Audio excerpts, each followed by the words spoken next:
I think that I'm an antenna. Nothing originates with me. It doesn't start with me. It comes into me. And I think I've shared this idea with a lot of musicians that there's this feeling like maybe before you begin to play, you don't really know anything. And then you sit down and suddenly the information starts pouring in. So.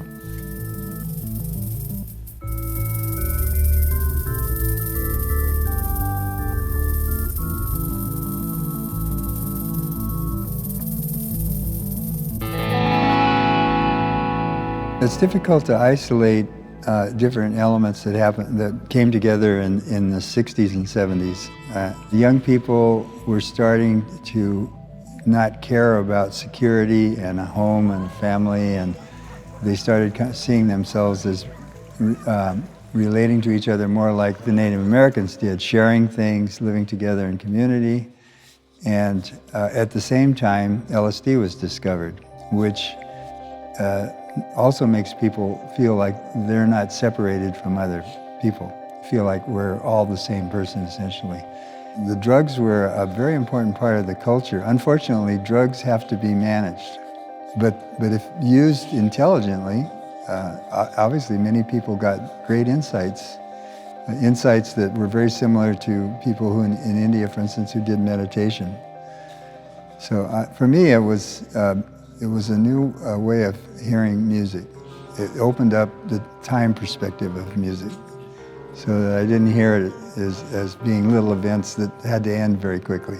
I heard it as a big, long trip that would ride a big wave and ended much later.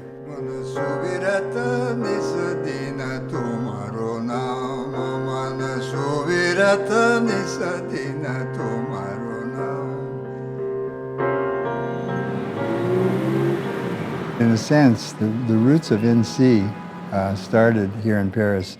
I did work here with Chet Baker in 1963 for a Theatre Recamier project. By recording Chet Baker and making loops out of what he and his musicians were playing, I started seeing the possibilities of loops and live music.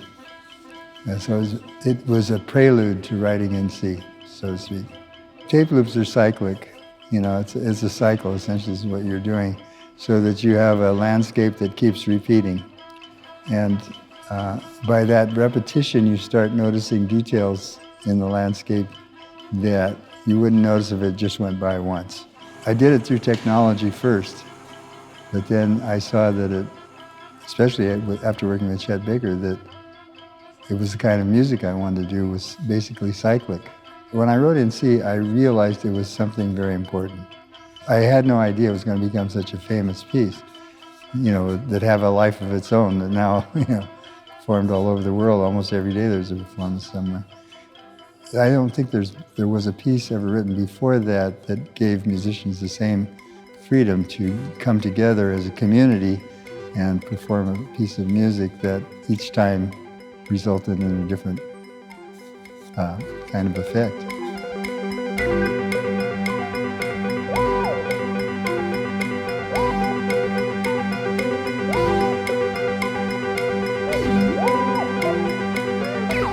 I live on the what's called the Pacific Rim in California, and there's always been in my life a lot of connection to Asia. Asians use music a lot more for self-discovery.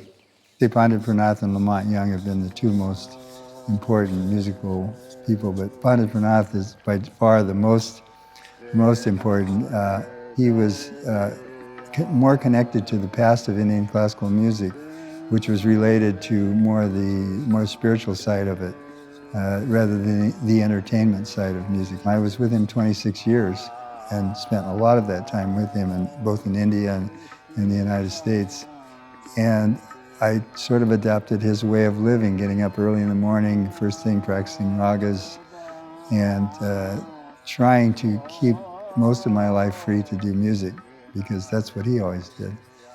And the seriousness and the depth of his personality affected me a lot. He kind of radiated peace. And you hear it in his music.